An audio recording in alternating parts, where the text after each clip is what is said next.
Welcome to the lesson on tangents to a circle.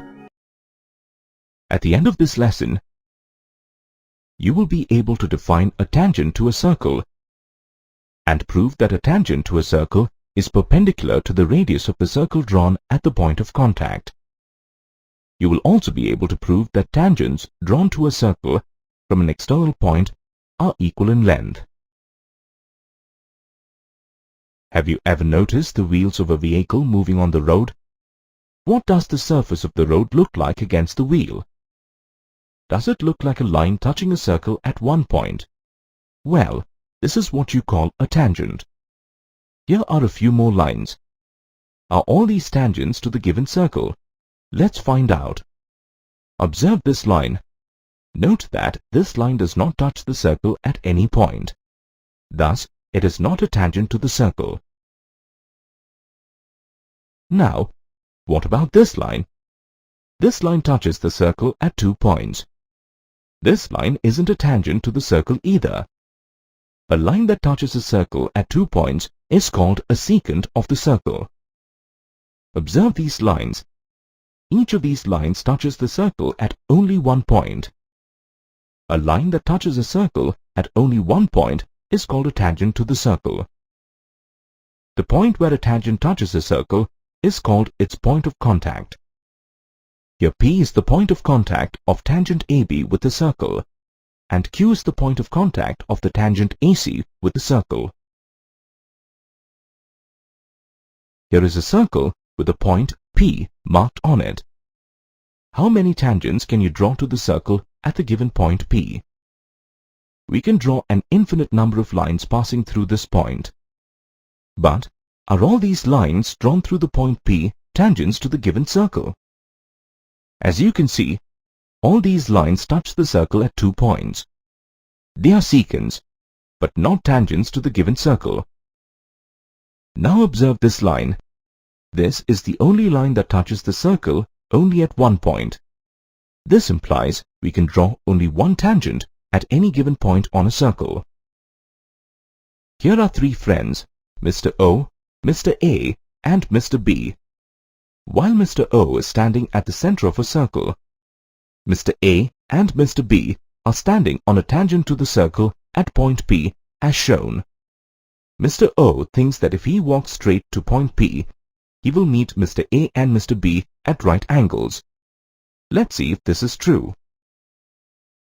To verify Mr. O's claim, we have to verify the theorem that states that the tangent at any point on a circle is perpendicular to the radius drawn to its point of contact. Here we have a circle with a tangent AB drawn to it at point P. OP is the radius of the circle. Now, we have to prove that OP is perpendicular to AB. Now consider another point C, other than P on the tangent AB. Can point C lie on the given circle? Certainly not. Because if C lies inside the circle, then the line segment AB has 2 points of contact with the circle, which contradicts that a tangent has only 1 point of contact with the circle. Thus C must lie outside the circle. Now compare the length of OC and OP. Which do you think is longer? OC is definitely longer than OP, since point P lies on the circle and point C lies outside the circle. This is true for all points on the tangent AB. Since OC is longer than OP for any point C on AB, we can say that OP is the shortest distance between point O and the line segment AB.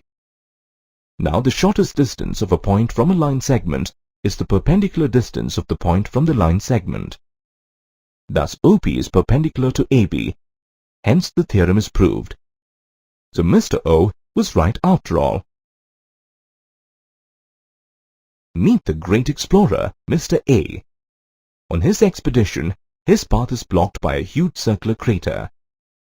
Mr. A has to find a way to go past it.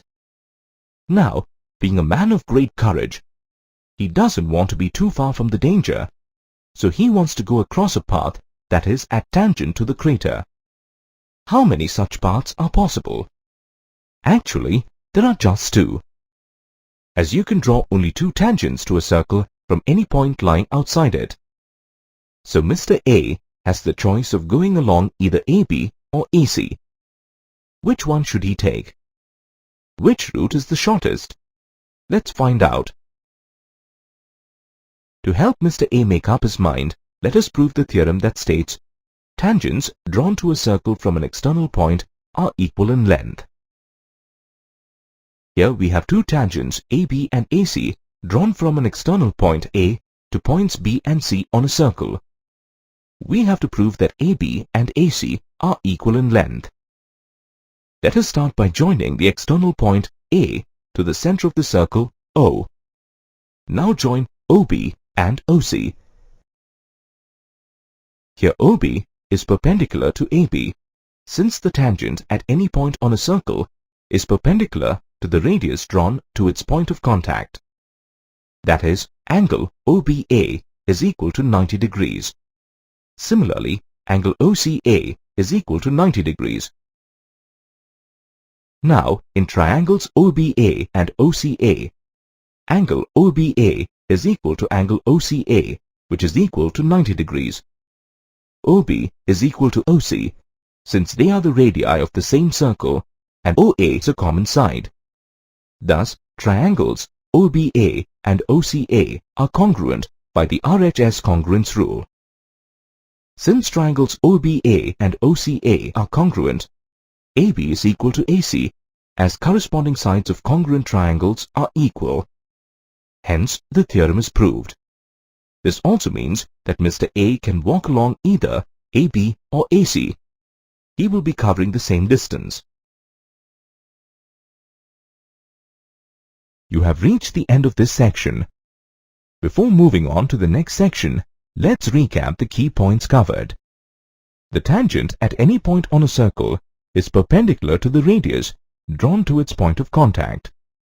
Tangents drawn to a circle from an external point are equal in length. Hope you enjoyed your learning experience.